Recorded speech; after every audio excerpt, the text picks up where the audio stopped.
Yes, you're ready to start anytime. Okay. Hi, everyone. Welcome to the workshop on matches made in heaven. So I guess that for me, the best way to introduce the speaker is to just say that the local time is 1:04 a.m. for me. So the fact that I'm here says a lot. But so today and tomorrow at the same time, we'll hear a lot about very exciting and very recent progress on a very central problem, in a sense, a holy grail of cryptography, obfuscation. It's a problem that, 10 years ago, we didn't believe we will have candidate constructions, and until very recently, we didn't believe we will have constructions of indistinguishability obfuscation that rely on civilized assumptions, well-founded assumptions, call it as you like. And today, we'll hear from Ayush Jain about such a result. So Ayush is graduating from UCLA, so he's very young, but he's seen a lot. So I'm sure there is a bright future ahead of him. And also working in this area, I think, makes you mature quite quickly. So despite being a student, he has a lot of experience. And I should also say that the topic is very appropriate to the workshop, and specifically the line of work that Ayush will talk about has a lot of connections with theoretical computer science. In general, obfuscation is a way of building structured oracles, so it has been used in complexity theory for showing hard problems in classes that we do not know how to show hard problems using traditional methods. And also the line of work of constructing indistinguishability obfuscation has had many interesting connections with algorithms for planted problems and sum of squares algorithms. And we'll hear about it from Ayush. So so the stage is yours. Thanks. Thank you, Yuval, for such a nice introduction. So, first of all, a big thank you to all the organizers, Alessandra, Yuval, Moni, and Casper, for giving me an opportunity to talk about this work. So, I'm going to tell you today how to construct indistinguishability obfuscation from well-founded assumptions. And I also want to thank both of my amazing collaborators, Rachel and Amit. And this work wouldn't have been possible without any one of them.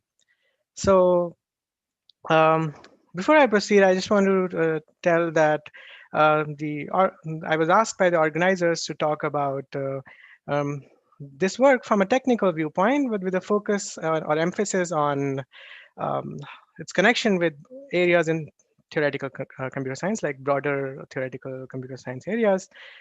So today I'm going to talk about this line of work from that angle. I'm going to cover this in a technical detail. Uh, but I'm going to mainly focus on what are the main ideas, how we develop those intuitions, and what role exactly these areas in theoretical computer science played in order for us to be able to realize those crucial ideas, and a little bit of perspective and history.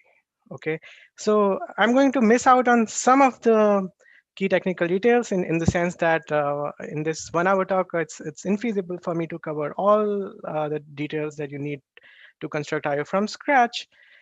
Therefore, I'm going to refer you to a complete set of details which occur in a joint Fox 2020 tutorial, which is given by all the three co-authors. So it's a 3 hour tutorial, which will have all the details you need to be able to reconstruct this from scratch. And I encourage all of the viewers to please interrupt me whenever you have any questions. Just unmute your mic and just ask the question. That will also make this experience a little more interactive. So let me start off by recalling what is indistinguishability obfuscation. I'm sure all of you in the TCC audience, most of you would already know what indistinguishability obfuscation is. It's a really powerful notion, and it captures the concept of making computations unreverse engineerable. What do I mean by that? This particular definition was given by this work of Barak et al. They were asking for a compiler called as IO. What it does is that it takes in your program pi and it outputs an equivalent version of the same program. What do I mean? I mean that it doesn't change the functionality at all. So meaning that The input-output behavior is kept intact. However, it adds a lot of meaningful security feature. And the security feature is that if you have two programs, pi and lambda, and let's say they compute same function, meaning that they have the same input-output behavior, but otherwise they are implemented in a completely different fashion, then once you obfuscate them using this compiler IO, what you wind up are two programs that are hard to tell apart, or in some sense, they are indistinguishable to computationally bounded adversaries. So in some sense, it's hiding implementation differences, and that's capturing the notion of the program being unreverse engineerable.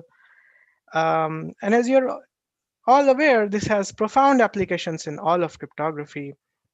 Most of the known cryptographic applications you can build realizing from IO and assuming some minimal amount of complexity theoretic assumptions, such as one-way functions. Um, this is not just it. In fact, IO is known to expand the scope of cryptography. It has, as a concept, it has applications extending to even game theory and like even systems engineering. So as a concept, it's a highly useful notion. I could have gone on and on about applications of indistinguishability obfuscation, but today it's not about why IO is useful, but rather today is about um, the um, technical beauty underlying this area of research. So let me start off by giving out a brief survey of constructions. We have seen dozens and dozens of construction, starting with the breakthrough work of GGHRSW in 2013, most of them occurring at top conferences. There's lots and lots of work that is done. Unfortunately, as Yuval was mentioning, until recently, all of the known constructions that occur out there typically suffer from one of the three main problems. Sometimes they have heuristic security, and by that I mean that the construction itself is assumed to be secure, and that leads to a very complicated assumption because the construction itself is assumed to be secure, so there's no assumption. The assumption is that. Some other times they're able to simplify the assumptions into a very simple looking conjecture. However, at the end of the day, it's still a new conjecture. It hasn't been looked enough by cryptanalysts, and therefore the overall confidence of a community as a whole on that conjecture is lacking. Rest of the times, and like many of the times, what happens is that there are cycles of attacks and fixes. By that, I mean the construction is proposed and that's subject to an attack and that's fixed again. And this cycle keeps going and going. And therefore, because of that, the overall confidence is reduced. In fact, because of these main issues, there was a general pessimism and there were few articles written about it in the community uh, highlighting this pessimism. So a major open question that remained is, can you show feasibility of indistinguishability obfuscation from assumptions that have been around for a longer time, assumptions that have been looked at for a longer time by cryptanalysis communities, um, assumptions that have seen use other than in context to obfuscation. So that's the main question that we are asking. And today in this talk, I'm going to talk about a construction of obfuscation from sub-exponential hardness of four assumptions, four well-established assumptions. So now let me specify what sub-exponential hardness means. Just to be clear, by sub-exponential hardness, I mean that all of these assumptions that I'm going to mention should hold against adversaries that run in modest sub-exponential time. So even if there exists some sub-exponential time bound, so is that the assumptions that I'm going to state hold against adversaries of that size, then you have IO. So that's the claim. What are these assumptions? The first assumption is learning with errors assumption with sub-exponential modulus to noise ratio. The second assumption is learning parity with noise assumption over large fields, ZP, with sublinear error rate. Then the third assumption is existence of Boolean PRGs in NC0 with polynomial stretch. And then finally, a standard bilinear map assumption known as symmetric external Diffie-Hellman assumption, which is an assumption that you typically make on bilinear groups. So these are the four assumptions we are making.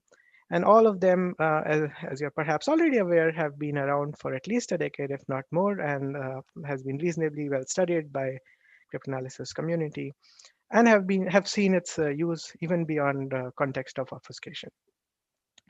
And just as a contrast, all the known prior IO constructions required new hardness assumptions, which were introduced for the context of building obfuscation. So that's the main theorem statement. And at this point, I'd like to ask all of you if you have any questions about the assumptions. Please feel free to unmute and ask that. Also going to talk about some of these assumptions in detail later on, but still, please feel free to ask any questions if you have. Ayush, maybe a quick question. Do you need all of them or any of them? I need all of them. So All all of four assumptions. Maybe another quick question about the assumption number 4. Sure. Like, what do we know about sub-exponential algorithms that could break that assumption? So as far as I know, this has been studied since 2001, the particular problem of discrete log over bilinear maps. And to date, the best known algorithm is exponential actually for elliptic curves. It's 2 to the n over 2. It's called the baby step, giant step algorithm. So as far as I can tell, it's a plausible assumption. We don't have any significant advances in that aspect.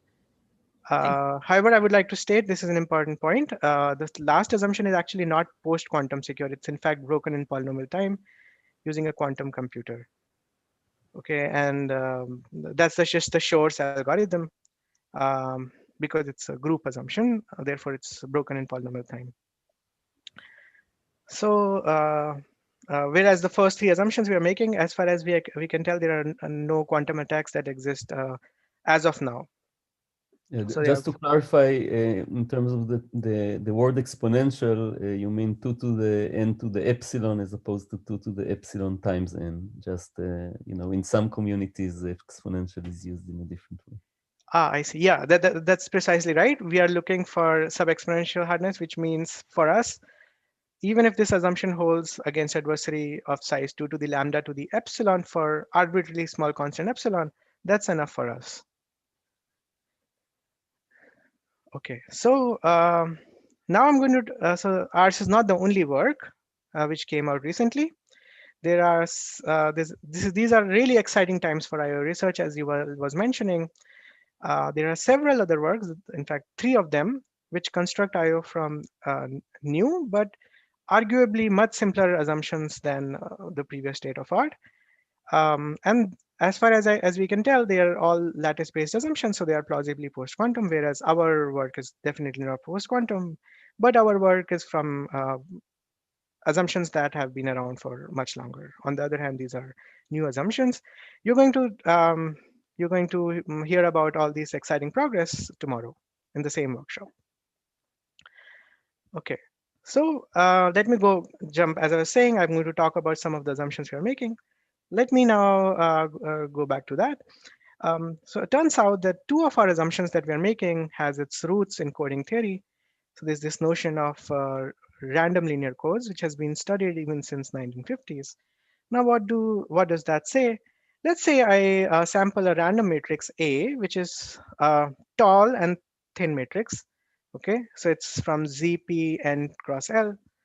N is the number of rows, L is the number of columns, and I'm asking N to be much more than L. So it's a tall and thin matrix. So think of it as a large enough polynomial in L. Now, what does code generated by A contain? The codes generated by linear code words generated by A contain all vectors which lie in the column span of this matrix. So any vector that you can generate by multiplying a vector S of dimension L. Okay, so that's how you can generate these codes. Turns out that these kind of combinatorial objects have been studied even since 1950s, where Gilbert and Warshimov studied the distance properties of such codes, and they found out that information theoretically, it is possible to recover this secret S, even if you perturb this vector B with a sparse error satisfying some parameters. So I don't want to get into what parameters and all that, but the point is that in 1950s, even in 1950s, Gilbert and Warshimov, they found out that if you perturb it with choices of low weight errors, like errors which are sparse, you can still information theoretically recover S. So therefore, from error correcting point of view, this may have some really nice applications. However, unfortunately, for those interesting choice of error distribution that that were studied even in 1950s, in even 70 years from then, meaning up until now, there does not exist efficient decoding algorithms for efficiently decoding this secret S. So that's really unfortunate. I mean, either this has a very nice use case, but unfortunately, the coding theorists are not able to use it because of the lack of efficient decoding algorithms. But whatever that's negative for coding theorists actually is a really nice and fortunate thing for cryptographers, because we can use this aspect, the fact that there does not exist efficient decoding algorithms for those error distributions. We can use that and turn it into some really nice cryptographic assumptions. And some of really powerful cryptographic assumptions have come over the past few years, relying on this aspect. So the two of those assumptions that we are making is LWE and LPN, and both of them can be thought of as some instantiation of this approach. So the first assumption we are making is the learning parity with noise assumption, which in the binary world where the field is F2, where the P is exactly 2, was proposed in 1993 by the work of Blum et al. And it was basically studied for cryptographic applications. Whereas the version that we are using, this version will be over a prime field, which is a large enough prime. So think of it really as a prime that is sub-exponential in the security parameter. So we are working with such large primes. And this exact formulation that we are talking about came in the work of Ishai, Prabhakar, and Sahai in 2009. So what does it say? It says the following. I'm going to sample this matrix A from ZP and cross L the same way as I told you earlier. Then I'm going to sample a random combination S, which is a vector from ZP to the L. Now this is my code word. A times S lives in the code space. I'm going to perturb it with a noise. Okay, so this is the error model. I'm going to choose a vector of dimension n, and I'm going to so it's a sparse vector. So with probability L to the minus delta, I'm going to choose each coordinate to be random, where delta is some constant between 0 and 1. But with the remaining probability, I'm going to choose 0. So it's a really sparse vector. I just want you to focus on the probabilities. There's a constant delta between 0 and 1, which is specified by the assumption. And with probability L to the minus delta, I'm going to have a non-zero entry, which is random. And with the very large probability, 1 minus L to the minus delta, it's going to be 0. So it's a really sparse vector. And then I'm going to add it to this. Okay. And then I compute this vector B, which is AS plus E, this sparse error. And literally, the search LPN is the problem of decoding this vector B. So the problem is that given this A and B, you want to find out this combination of the secret, which satisfies this condition. You want to decode S. So that's literally the search LPN problem. And the assumption says that given A and B, where n is large enough and there is some delta, which is 0 and 1, and the errors are chosen this way, given B and A, it's hard to find out the secret S. Okay, so that's the search LPN assumption. And information theoretically, it's actually possible to recover the secret, but the assumption really is about, can you do it efficiently? And the assumption says that this is not efficiently possible. We can go one step ahead and we can make a stronger assumption, which is the distinguishing version, which will say that AS plus E is actually indistinguishable to random, a string which is completely random and has nothing to do with the code words generated this way. So the assumption will say A and B is computationally indistinguishable to A and U. And this is the variant that we are using. We are using the distinguishing version. But before I go to the next slide, I want to just again hold on a minute, and I want to just understand about this noise model. This delta, which is a constant between 0 and 1, I want you to observe if delta is made smaller and smaller, if it's close to 0, then this probability of error will increase, and then this error will become dense and dense, like it will become more denser.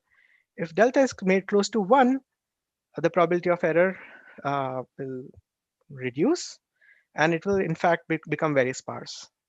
So much so that at delta equal to 1, in fact, you can break it in polynomial time.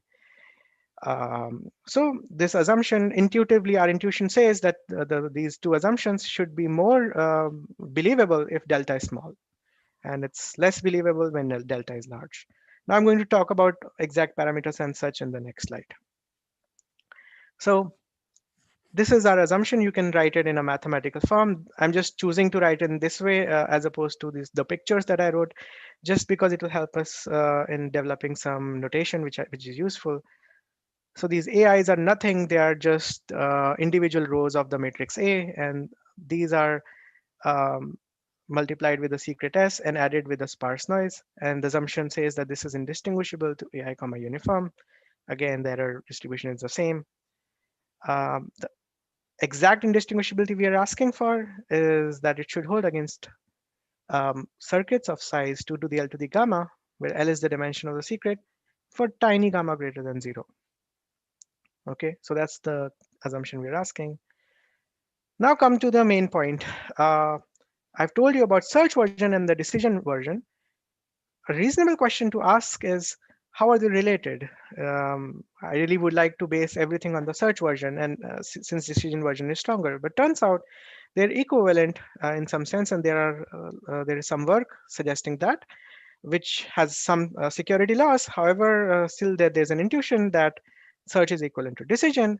What this means for our work is that we can base our construction on the search version, assuming the search version is sub-exponentially hard, meaning that search version is hard to solve against adversary by adversaries of size 2 to the L to the gamma. So that's what we can show. So they are equivalent. This is a reasonable assumption. Why? Because the best known algorithm to date on these decoding problem for this model of error is 2 to the L to the 1 minus delta.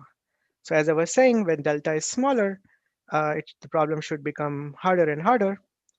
So that's what this best known attack is also suggesting. When delta is close to 0, this is almost approaching exponential in L. And when delta is close to 1, it turns out it's polynomial broken. Just to give you a sense of things, we're going to work with delta greater than 0 to be an arbitrarily small constant. And under that regime, the best known algorithms are approaching exponential. So even if this assumption holds for delta equal to 0.0001, that's already enough for us. Okay. Before I proceed, I just want to make a fact. The best known algorithm surprisingly does not depend on the modulus here at all.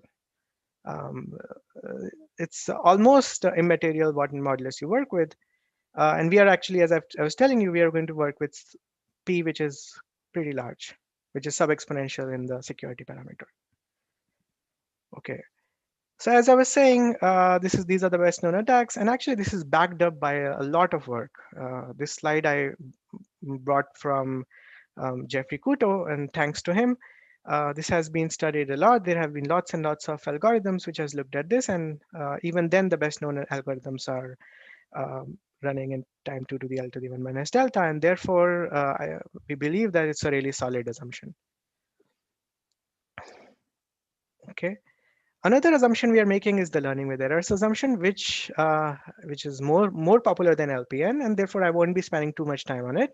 But roughly, you should think it as an instantiation of the same paradigm, as opposed to LPN, where the error was chosen to be a sparse vector. Here, the error is chosen from some other distribution. This distribution is going to be a discrete Gaussian, which is polynomially bounded. So think of it as an integer Gaussian, which is polynomially bounded, and you're going to sample this from there.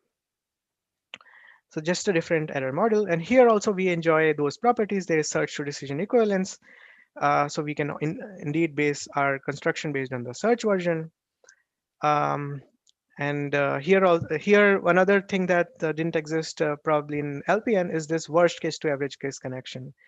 Now, what does that mean? It means that we can base our construction on the hardness of a worst case lattice problem, which is known as gap SVP. So even if gap SVP is hard to approximate within 2 to the dimension to the epsilon factors for arbitrarily small constant epsilon, that's already enough for us to base IO, to construct IO.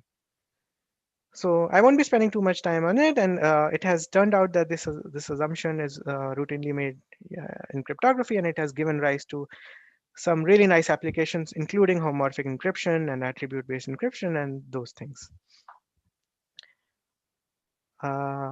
Finally, one more assumption which I'll talk about, and this is the last assumption that I'm going to talk about. That's PRGs in NC0.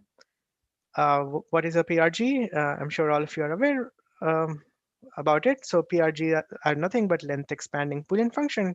They take n bits and they output m bits. Where I'm sorry, does anyone have any question? Okay, so they take n bits and output m bits, and really you should think of m being some polynomial in n, let's say n to the 1 plus constant. And we are looking for such PRGs implementable by constant depth Boolean circuits. So the depth of the circuit evaluating this should be a constant. Again, this has standard notion of security which we routinely use in cryptography. When you sample x at random from 0, 1 to the n, g of x should look indistinguishable to a string of length m, which is randomly chosen. So R is a random string, which is length m, which is much more than n, and it's indistinguishable to that. So that's the secure definition. It's something that you routinely see. And again, here we are also using sub-exponential indistinguishability in the same manner that I told you earlier. And this has been extremely well studied for the past 20 years. By now, we know very nice candidates for such PRGs and what are the running times of the best known algorithms, and how the complete characterization, we really understand them pretty well.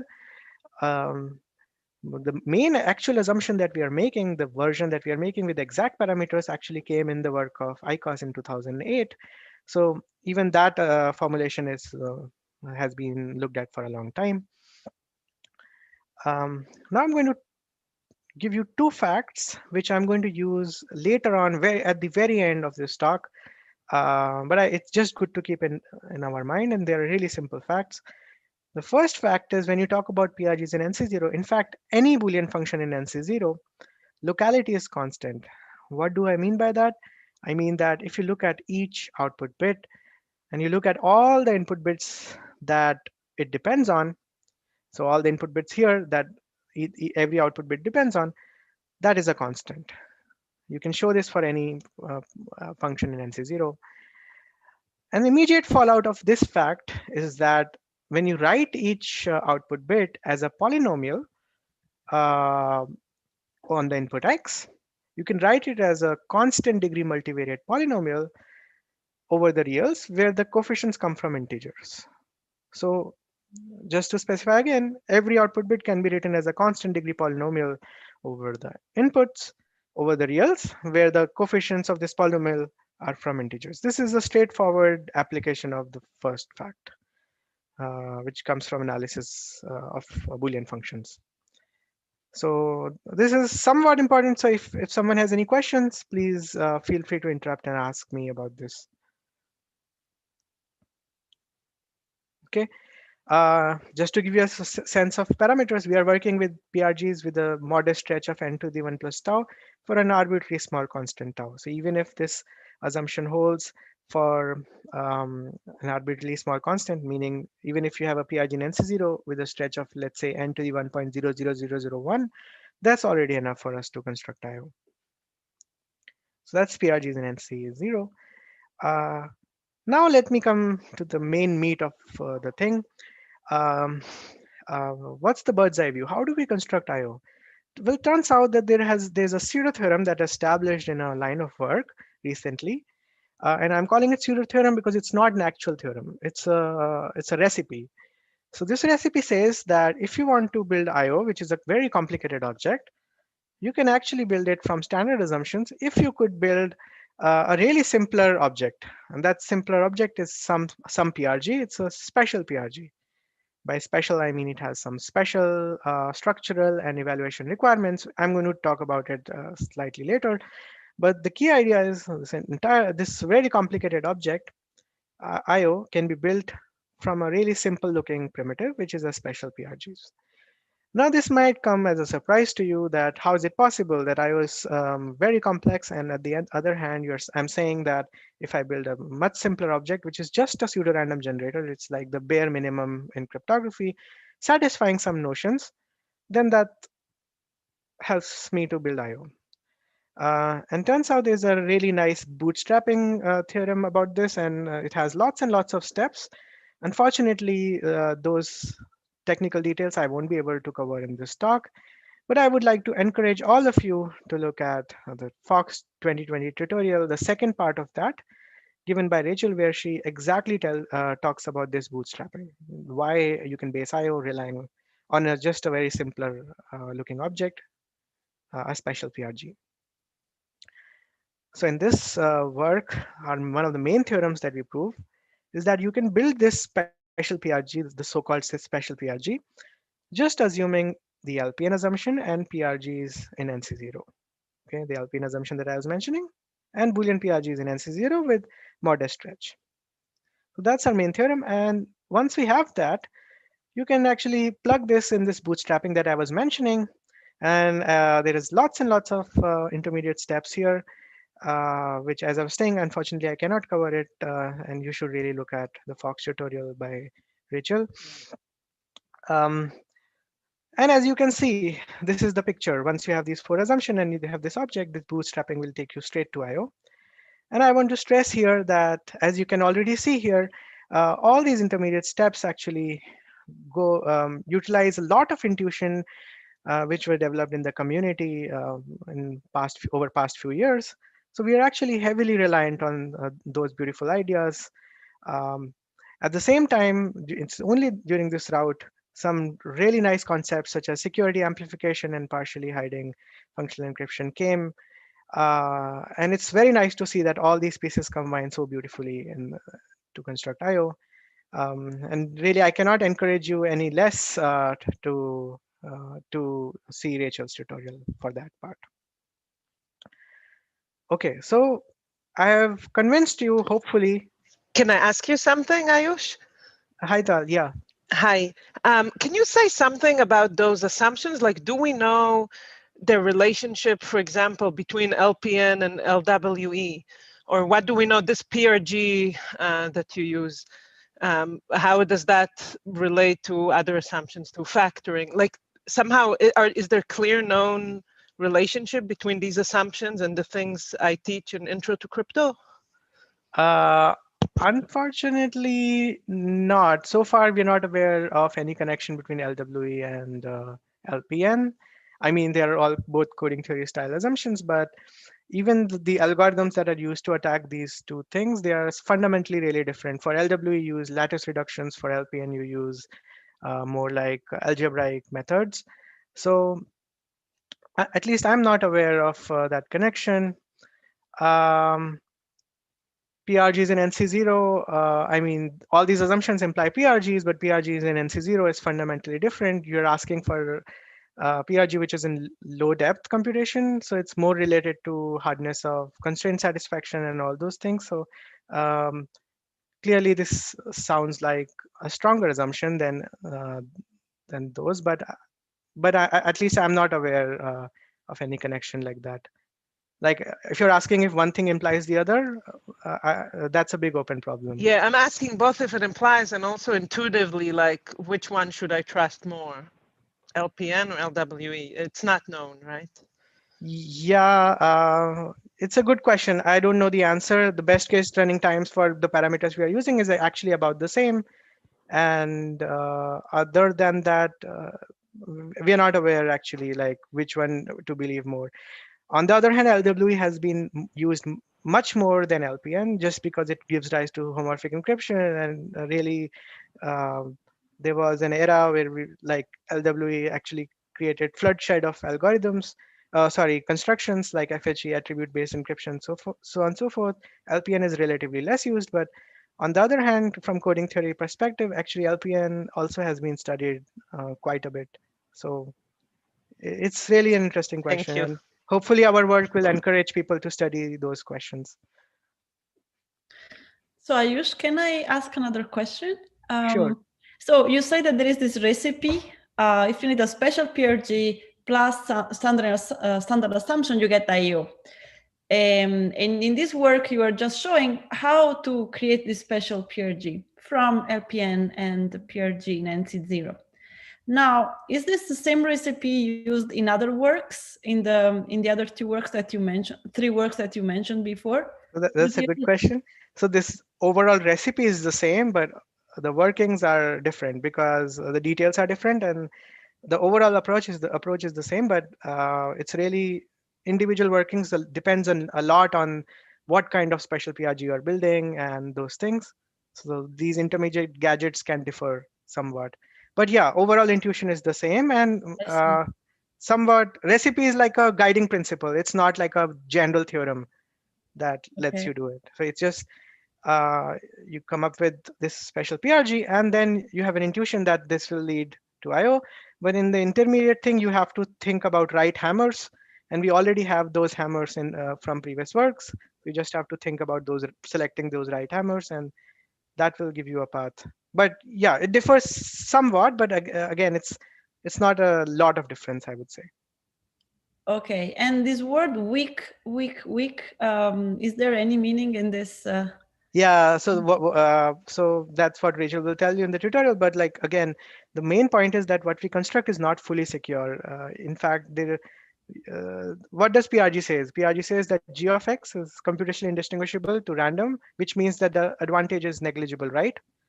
Here, the advantage won't be negligible. It will be like Gotcha. 1 minus 1 by 1 by lambda, right? So the distinguishing probability could be as big as 1 by lambda for sub-exponential size circuits. We have to somehow leverage that to get to IO, and that's where the security amplification will. Makes sense. Okay, thank you. Okay. So again, now let me talk about what are these special PRGs. Roughly, very intuitively, they are just PRGs which are bilinear map friendly. What do I mean by that? This definition was proposed in a work of mine with Prabhanjan and Amit, and then with Rachel Lynn and Christian Matt. It's a PRG which is implemented as follows. So in a regular PRG, you have a seed, which is a nice looking random string, and that's kept hidden. Here, the seed is highly structured. So there'll be two components, a public part of the seed and a secret part of the seed. Okay, the public part of the seed and the secret part of the seed, think of them as some vectors over the modulus of the bilinear map. So they are vectors in ZP to the n. And think of them as being correlated somehow in some arbitrary manner. But the point is, you will leak out this public part of the seed, whereas you will hide this secret part of the seed. Okay. Your output is again an m-dimensional vector, which is either in integers or let's say in Boolean hypercube. That's not too much. It's not very important, but it sits in a nice enough domain, and it's m-dimensional, where m is much more than n, so it's expanding. The output length is much more than the input length. Then the main idea is that it should be implementable by bilinear maps. What do I mean? When I look at each output component, I should be able to compute it as a constant degree polynomial evaluated on the seed PNS, which is just restricted to be degree 2 over the secret computation. So bilinear map intuitively lets you compute degree 2 functions of the secret. I'm just saying it can do a little bit more. How? It can compute some constant degree polynomial, which is restricted to the degree 2 over secrets. So it can also compute some constant degree computation over the public information and just degree 2 over the secret part of the seed. And all this computation is done over modulo the order of the bilinear map. So is this model clear? Because this will be useful throughout the talk.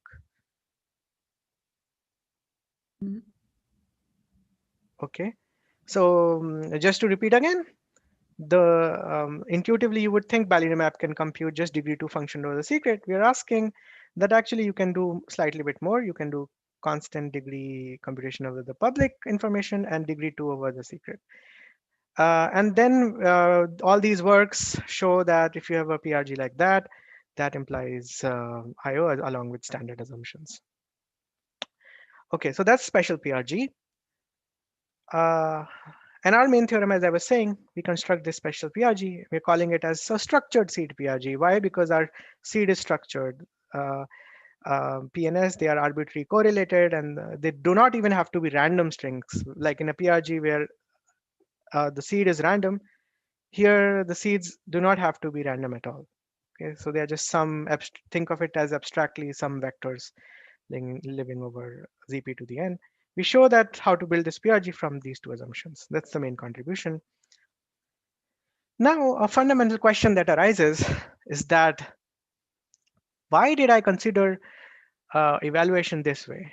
Why was this necessary of incorporating constant degree computation over the public information on the public seed? Why was this necessary? Couldn't have I just ignored this public part and just thought about PRGs which are degree 2 over the secret information?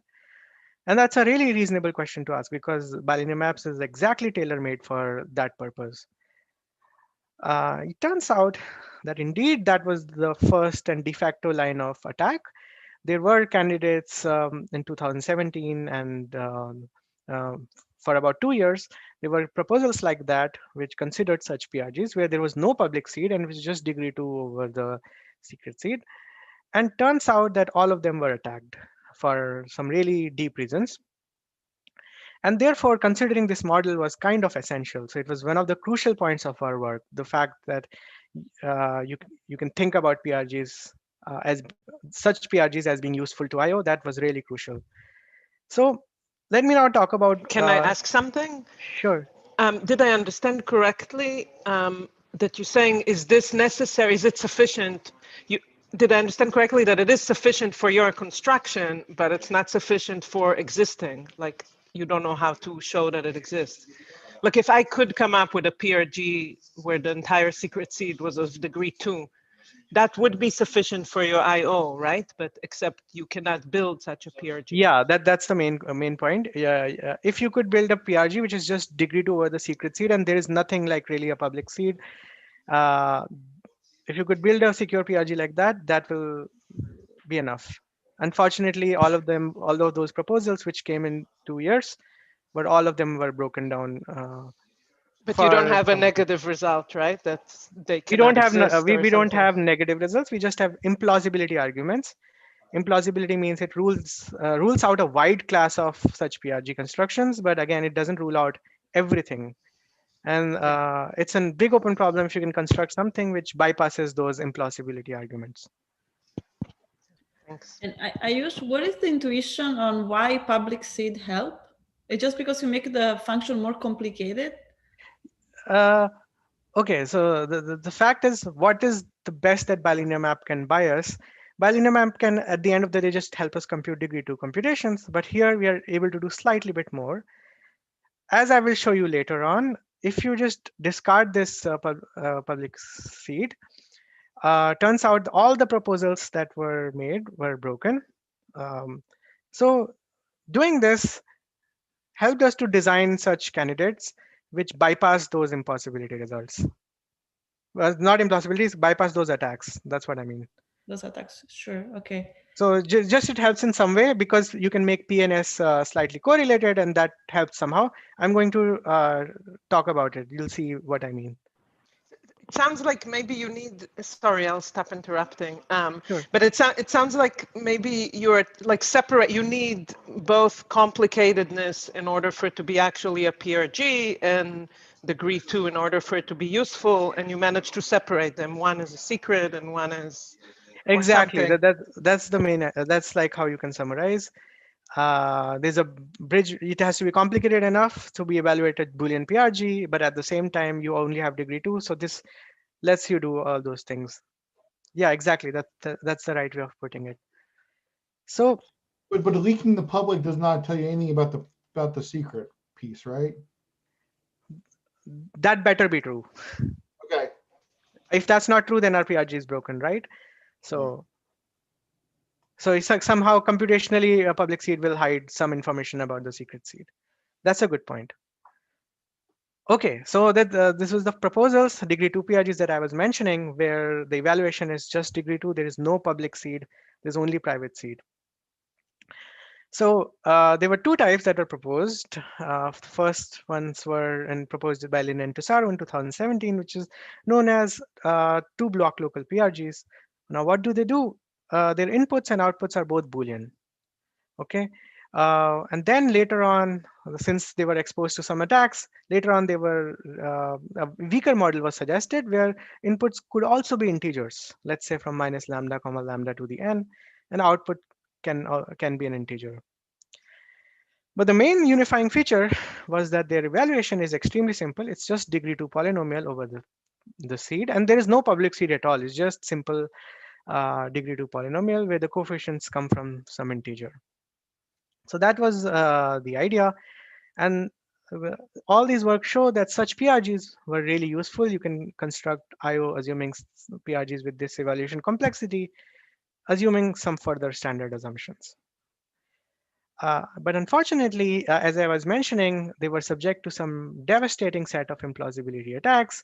And the major culprit behind that was this powerful hierarchy of convex optimization, which is the sum of square hierarchy. In fact, this is known to give out some of the best known approximation algorithms for really hard problems, including the famous max cut problem, which is an NP-hard problem. It's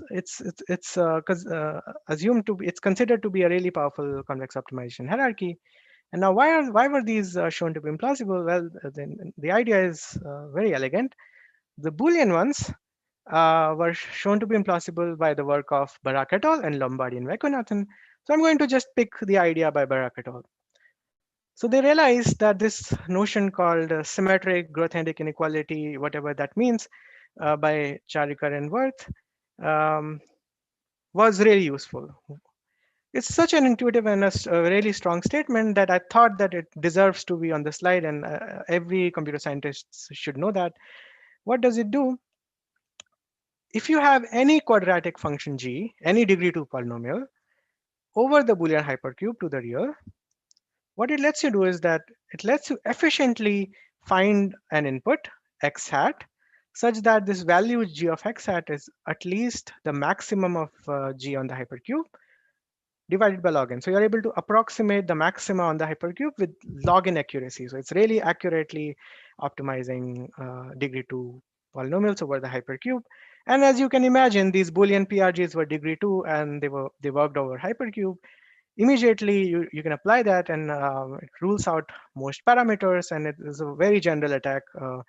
Again, it's not an impossibility, it's an implausibility because it doesn't work always.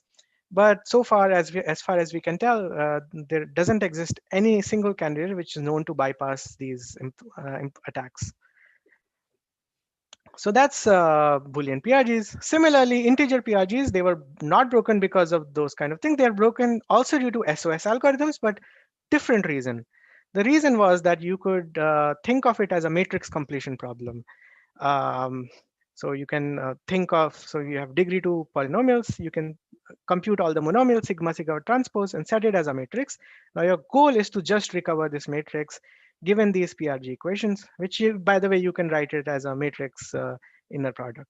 So at the end of the day, it's some matrix completion problem. You use those algorithms that are used for matrix completion, such as nuclear norm minimization, which is, by the way, an SOS algorithm. And that we show in the work with Boaz, Sam Hopkins, Pravesh, and Amit, that it rules out a very general class of integer PRGs as well. So that was where we were. So the main takeaway from these two slides was that you really want to avoid PRGs which does not have public seed and is just a simple degree 2 computation over the real. So that's what you want to avoid. Otherwise, there are these devastating attacks. So at this point, I really want to thank these intuitions. Why? Because they helped us immensely to consider this model of special PRGs this quickly. So if they didn't come, we might not have considered that model this quickly, the model where you have a public seed and you can compute, you have to compute on the public seed. So it's really was the key idea. And thank you, Sum of Squares, for coming up with those insights. So this is where we were. And the main turning point was this notion of special integer PRGs, which was designed specifically to bypass these implausibility arguments. Here, what was the goal? The goal was your input hypothetically is an integer vector minus lambda comma lambda to the n. Then in the PRG, you are going to compute some high degree polynomial, some polynomial which is of constant degree greater than or equal to 3. Okay, so it's no longer degree 2 because crucially degree 2 was broken. So the goal is to compute a polynomial with integer coefficients of degree d greater than or equal to 3, and hopefully that bypasses those sum of squares attacks. That was the goal.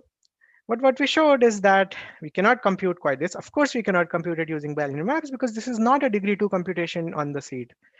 It's degree 3 or up. But what we showed, if we consider a public seed that looks like this, I'm going to parse this very carefully. So if your input is an n dimensional integer vector, then there are going to be n LW samples, where the ith LW sample is going to use sigma a, the input coordinate sigma a, as an error. Okay, so you're going to generate AI, which is a random vector, and then a secret S, which is a random vector, and then you're taking inner product of AI S, adding it with the ith input coordinate of the seed of the input. And this you are doing modulo the order of the bilinear map. So if we give out this, then something really interesting happens. What we could show is that you could come up with a private seed, which depends on the secret of the LWE, so such that now you can compute each of these in the required complexity class. You can compute it as a constant degree polynomial over this leakage, and degree 2 over the secret, or over the secret seed, the private part of the seed. Okay, so I just want to parse it in a little more detail. What's exactly going on? Our goal was to compute constant degree polynomial. What we showed, of course, we cannot compute it using bilinear maps. But then if I give out a leakage like this, why am I calling it leakage? Because it's actually leaking on the input of the polynomial. So if sigma was the input of the PRG, then there are n LW samples, each of them using the error sigma I. Okay, so if I leak this, then I can devise a short seed. That it crucially be short because I need expansion, which only depends on the secret S. Okay, so I'm able to define this, and that lets me compute this. Now, a reasonable question to ask, like just looking ahead very abstractly, why is the secret short? The reason behind this is the LW dimension is actually much shorter than the number of elements n. So therefore, there's a way to process this seed which is small. Okay, so this was tailor-made to escape all the attacks because we are hoping that this constant degree polynomials will give you security from SOS algorithms. And indeed, that intuition was right. If you consider just the constant degree polynomial d greater than or equal to 3 part, you can actually show that provably the SOS algorithms for the required parameters we are using, they cannot apply. Like they provably take sub-exponential time. You can show this in form of a sum of squares lower bounds. Unfortunately, I cannot talk about it in this talk, but really, like I'm happy to answer questions offline about this. So that was nice. You could show those lower bounds, but is it meaningful? Well, the reason is it is meaningful because if you just look at the polynomial part, we have managed to show that as such they are secure. And we shouldn't be worrying about the LW leakage with respect to SOS algorithms because SOS algorithms do not know how to incorporate this field information. So that was a solid evidence that SOS point of view, we are good. But turns out that even other algorithms, so far there are no known attacks. And it's a really interesting open problem if you can show an attack which somehow meaningfully uses this structure and show some vulnerability. And that's an interesting open problem, and I'd encourage all of you to think about that, because these are new kinds of hardness assumptions that have arisen specifically for building IO, and hopefully they are even more general. So that's good. However, still that's unsatisfying, because at the end of the day, these assumptions, they're new, and there's an unusual leakage on the PRG input, which prevents us from arguing security. So just to zoom in again, the fact that the same error sigma is used in the LWE, that prevents us to argue security. It's this circularity issue. If you just standalone look at the PRG part, hopefully that's solid. If you look at the LWE part, we know that's solid by LWE assumption. However, the point is that they are correlated in this manner, and there's no way we could think of to argue security. And that was really where we were stuck. So in this work, what we show is that there's a way to separate these two things out in a way to argue security. The main contribution is that we'll have a similar kind of a PRG, but now you'll be able to separate these two objects out and argue security separately. Before I proceed, does anyone have any questions about this?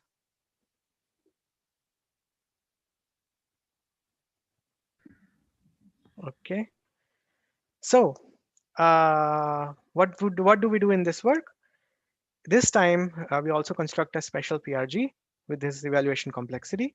It will have a Boolean output, and it will look like following. So our initial goal is to set the input as a Boolean vector, let's say from 0, 1 to the n. And your output is the PRG in NC0 applied in sigma. Okay, that's our initial goal. Obviously, PRG is in NC0, we do not know in degree 2. Therefore, it can be implemented using bilinear maps.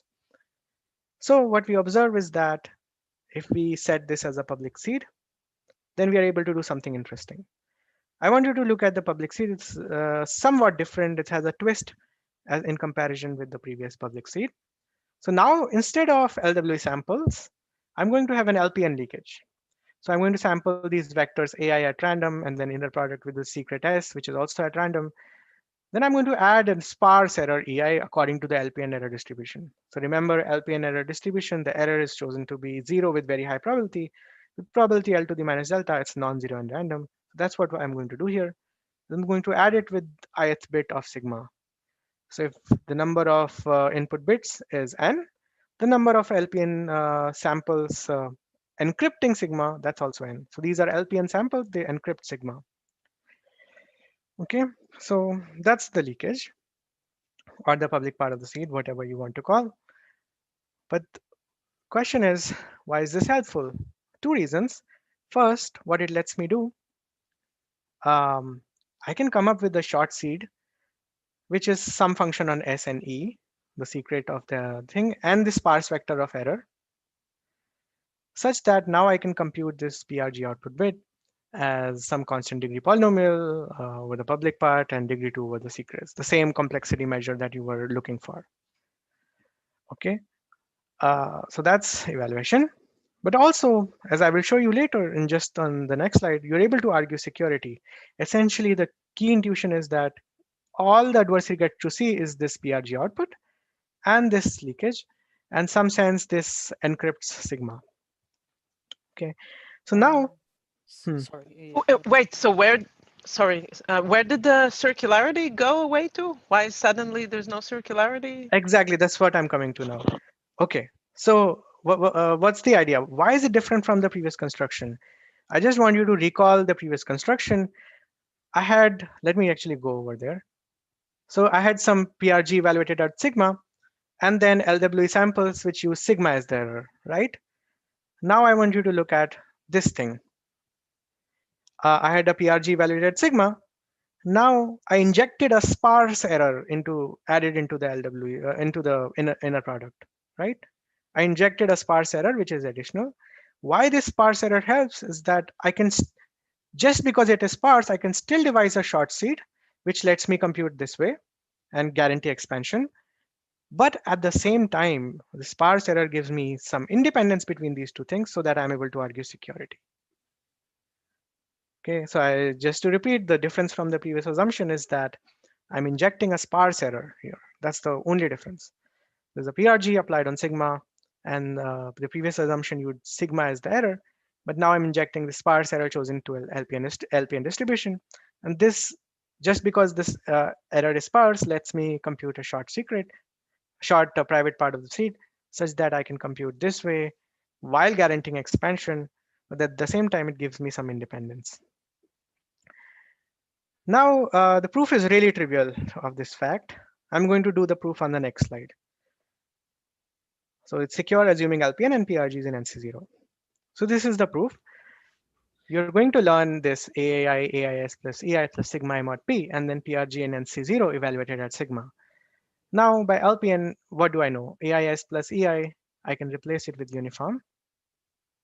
Okay, so AIS plus EI can be replaced by UI by LPN assumption, because error does not appear on the PRG part. Okay, so this is a completely legit thing to do. But now I know that anything plus uniform plus sigma is identically uniform.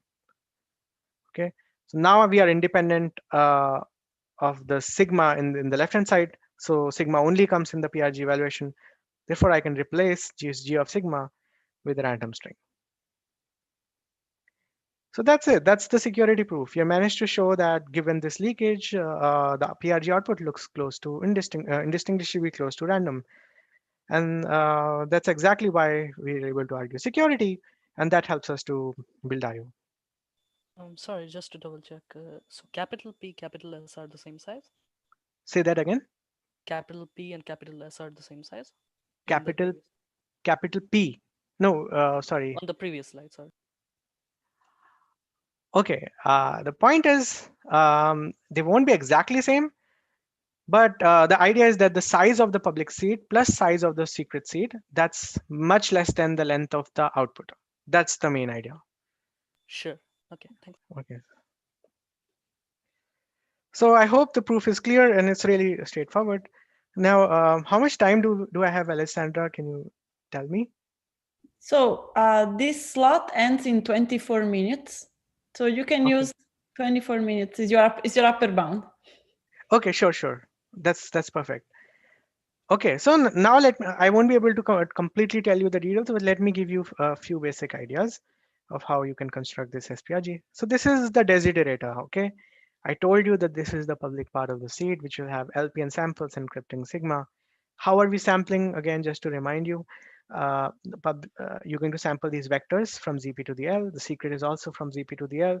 Error is chosen according to the LPN distribution. So it's a sparse error. It's going to be non-zero and random with probability L to the minus delta.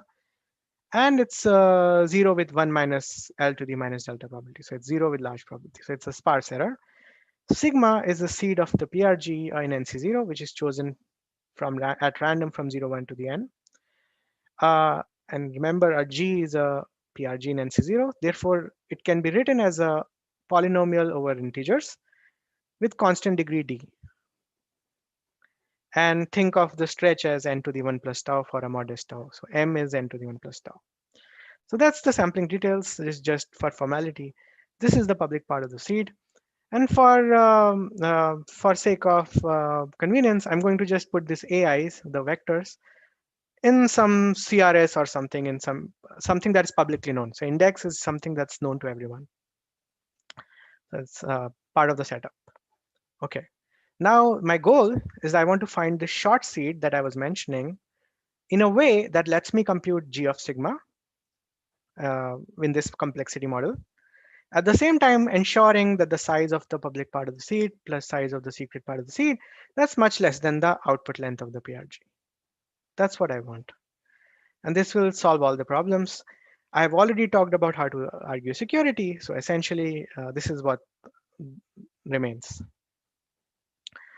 So my point is just encoding using a sparse LPN error, just injecting this sparse error already helps. And in fact, it helps a lot. I mean, it almost solves the problem.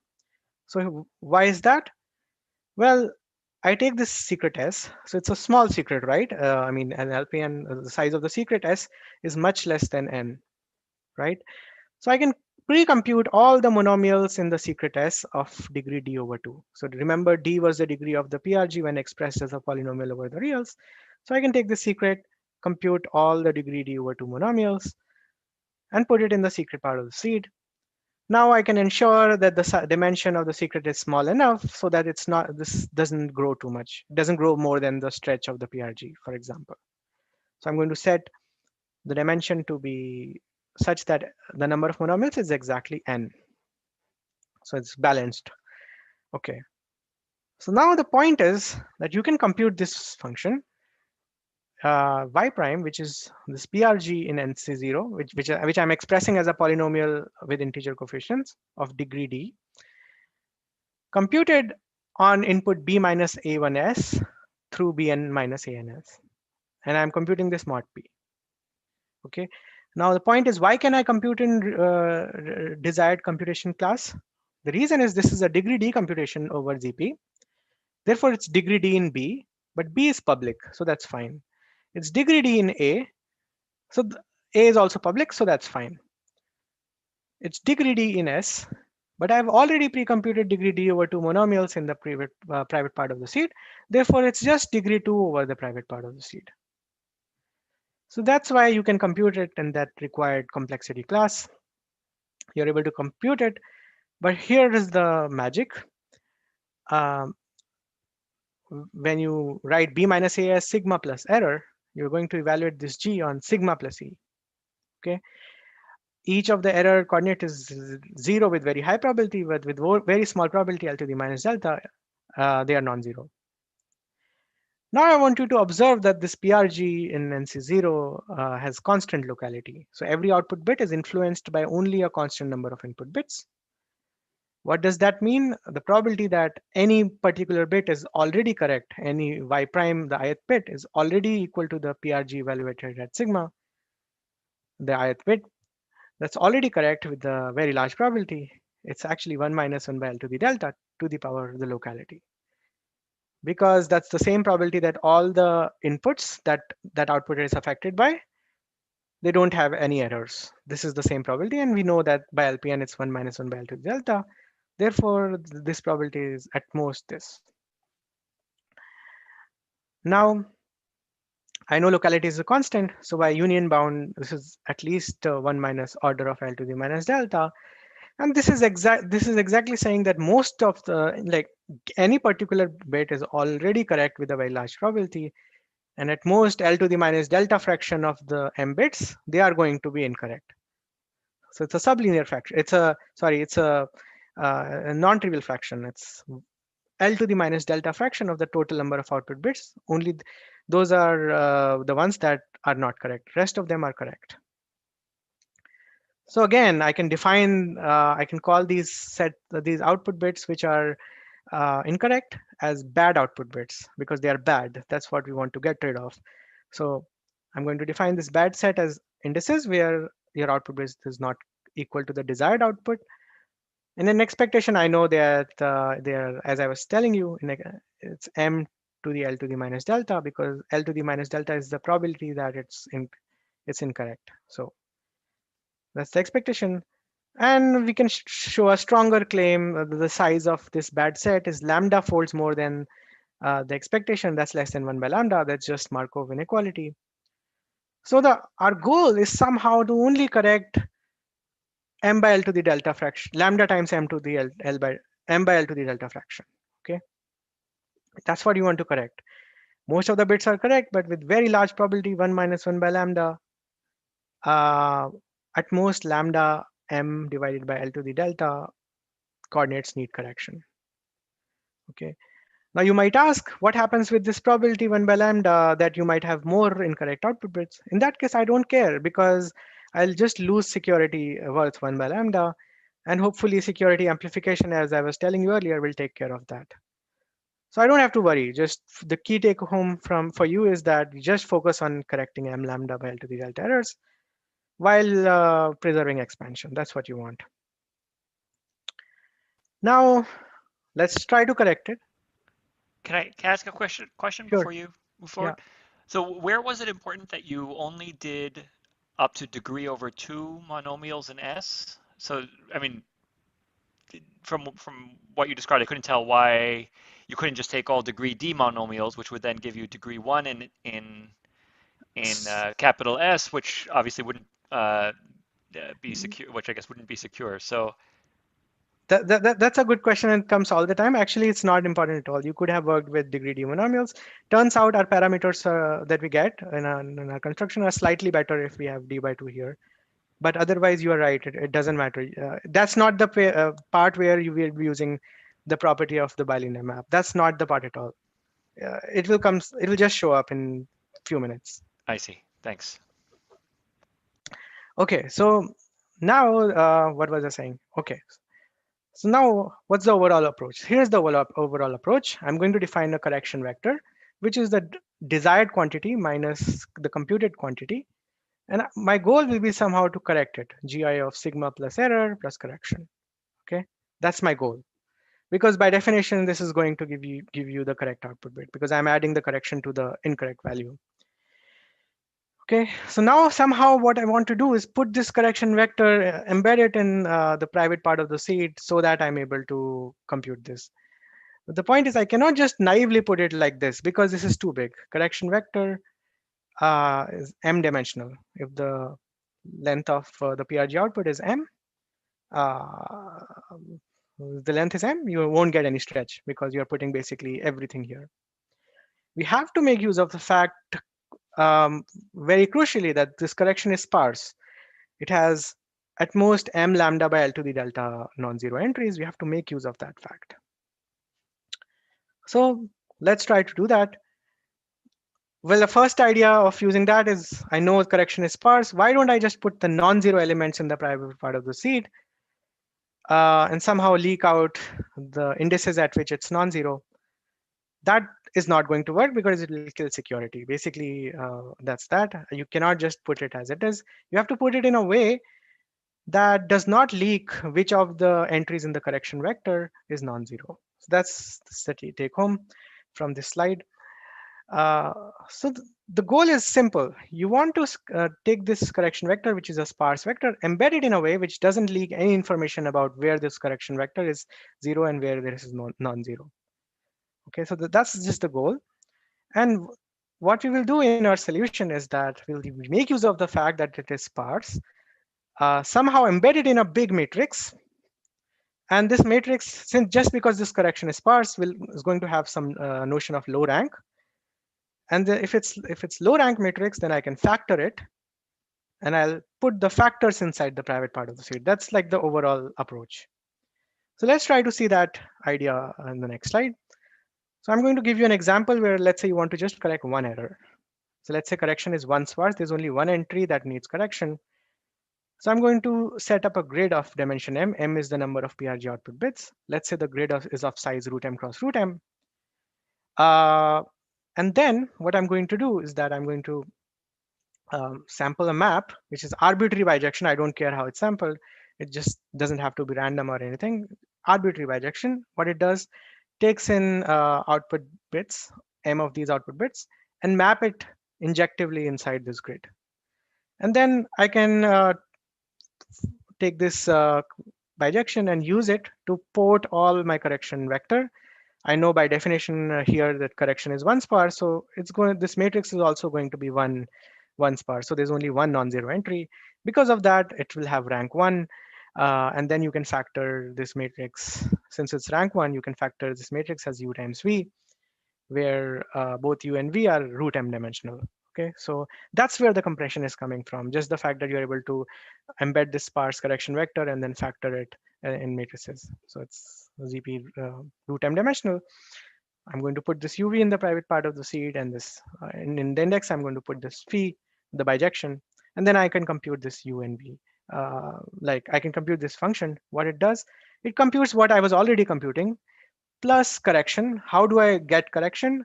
I'm going to multiply U and V, which is a degree 2 computation in the private part of the seed. So that's in the required class. Then I'm going to look at index phi of I. Okay, for computing the ith bit, I'm going to probe it at phi of I. And note that this is completely like public computation because phi is public. Okay, so I can compute this using in the required class, and this is by definition correction I. And once I add this, I get the correct output. So it helps me correct one error. And the stretch wise, we are good because the size of the public part of the seed was n log p, which is much less than m. This was also the number of monomials was also set to be small enough. So that's also n log p.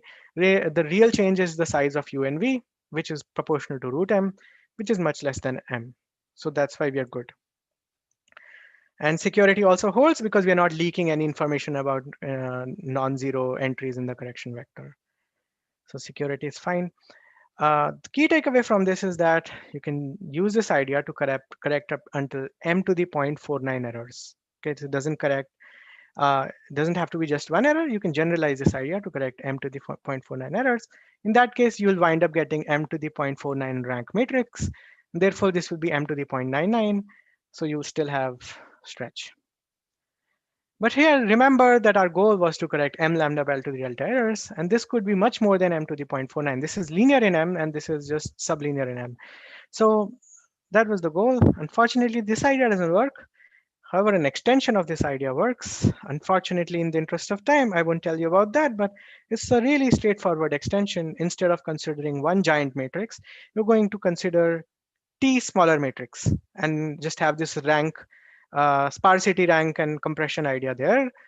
You'll factor all of those matrix and put those factors inside this private part of the seed, and a similar idea will work. And I would encourage all of you to look at the Fox tutorial where I spoke about this particular segment, and you could look at the details there. Or you could also feel free to ask any of the co-authors question if that's not clear. Okay, so that is about the SPRG construction and the intuition. So then they have the bird's eye view. Once we have this PRG, this is the path to IO, and Rachel's tutorial talks about that. Finally, I would like to leave you at the note of open questions. One of the crucial open questions, according to us, is to construct provably secure post-quantum IO from well-founded assumptions. In particular, for our work, it will mean that you don't need to rely on, you need to remove this reliance on SXTH because that's the only assumption which is known to be plausibly, which is not known to be plausibly post-quantum. In fact, it's post-quantum broken. So if you could do that, that will give us that. But as of now, the ideas don't seem to generalize, and it's an interesting open problem. There are some new interesting directions that are coming up to address this question. Unfortunately, they don't yield well-founded assumptions as of yet, but we are hopeful either that or some other direction leads eventually to that question. And you're going to hear more about it tomorrow in the workshop. Another really interesting and really important, in my opinion, direction is this question of efficiency. Can you construct efficient obfuscation which is implementable from well-founded or simple to state assumption? Doesn't even have to be well-founded. So that's a really open question. It will have profound applications. And finally, a simpler open question is, can you construct IO from well-founded assumptions from some other assumptions? So this was what Tal was also mentioning. Can you construct it from, there are many, many cryptographic assumptions out there, factoring and so on and so forth. Can you construct from those assumptions? And I mean, I'd like trapdoor functions personally. Yeah. You would like to construct IO from trapdoor functions? Yeah. I see. Yeah, that'll be interesting. So exactly. So our approach doesn't seem to be the only way out. So this is a really nice and interesting open question, and it's possibly simpler than the first question, just because we're not restricting to post-quantum assumptions. So with that, I would like to conclude my talk and leave the floor open for questions. And I encourage all of you to, if there are any questions, please feel free to reach out to any of us.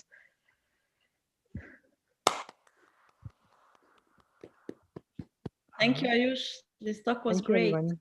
Thank you, Yes, Alessandra, thank you for an amazing talk. Really amazing. Thank you, Okay, so we have some time for questions. We have 7 minutes. Do we have any question from the audience? Yes, Salil has raised hand. I see. Sure. Yeah.